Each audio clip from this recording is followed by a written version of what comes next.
The Spaniards colonized the Philippines for more than 3 centuries. During these times, many changes occurred in the lives of Filipinos. They embraced the Catholic religion, changed their names, and were baptized. The Spanish influence on Filipino culture has been profound. The Spanish introduced their language, food, habits, even clothing, religion, arts, and particularly their philosophy of life to the Filipinos. Filipino culture was deeply mixed with Spanish cultural elements. The impact of the Spanish influence on local cuisine is very much evident. For example, Philippines is the only Asian nation that predominantly Christian with 90% practicing the religion and about 80% of its population are Roman Catholic because of its Spanish colonial influence. It is the largest Christian country in the Asia. Spanish influenced the Filipino culture in terms of religion. The Philippines is one of the top predominantly Roman Catholic nation. In Asia Pacific, their habits of going to church and often bringing reflects the developing as have a deep faith and belief when it comes to religion. They are very devoted to religions that sometimes may take the rest of their lives, just attached to the Black Nazarene in capital Manila. For many, it is just a choice between their faith and fears. In Spanish influence the Filipino culture in terms of festivals. The first days of the Spanish origin, Spain being a Roman Catholic country, set aside certain days to remember particular sync with processions and celebration when Spanish missionaries entered the Philippines during the middle 1500s. They found the festa was a convenient tool to teach Filipinos the Roman Catholic faith. From the very beginning, the Spaniards brought missionaries to the islands. The Spanish wanted to Christianize people as well as colonize the country. The missionaries tried to attract the people who lives in widespread areas to the transferer were Roman Catholic. Churches, many communities were given names of things.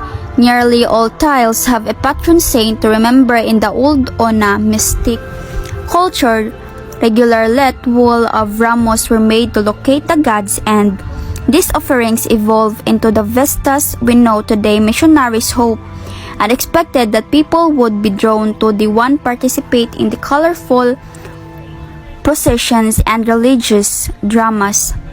Early in the Spanish period, 1565 to 1890, existing for Crete was a sim of him to have been combined with what missionaries were trying to teach. According to Roman Catholic scholars, after some 300 years of Spanish presence in the Philippines, most of the pre-Spanish features of the festivals have faded. The vestas have become Totino. Roman Catholics say today every town and city in the Philippines have vesta of its own whatever time of the year it is. There's sure to be every style calling some Spanish influence the Filipino culture in terms of courtship and marriage. Filipino wedding tradition in Spanish influence very romantic.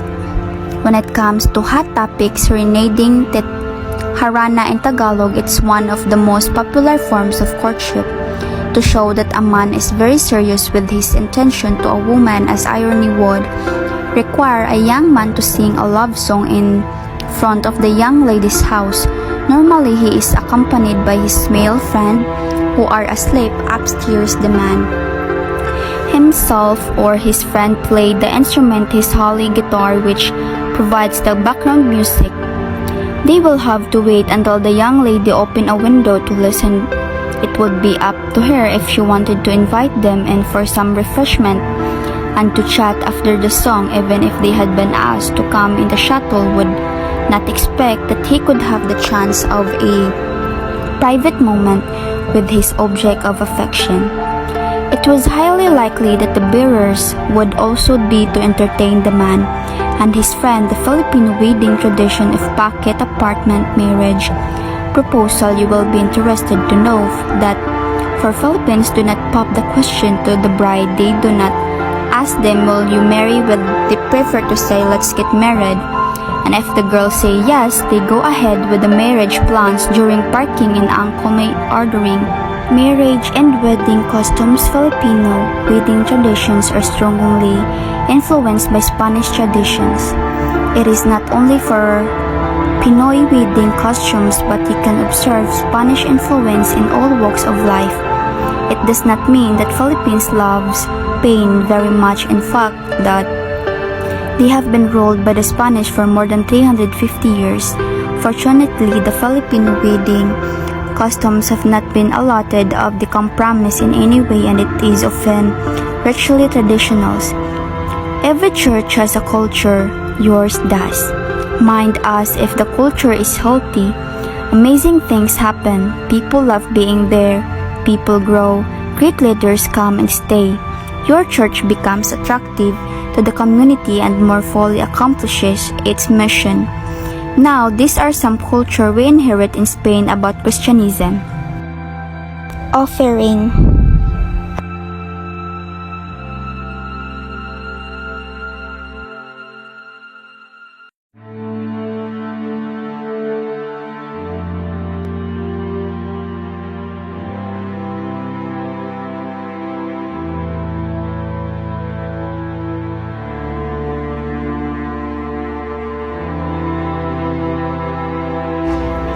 Sign of the cross.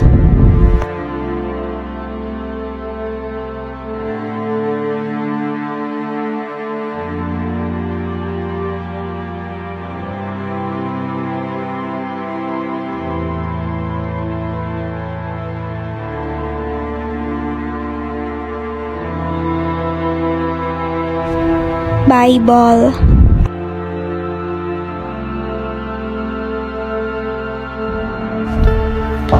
Having a strong devotion may lead to a better life and their guidance to face everyday life.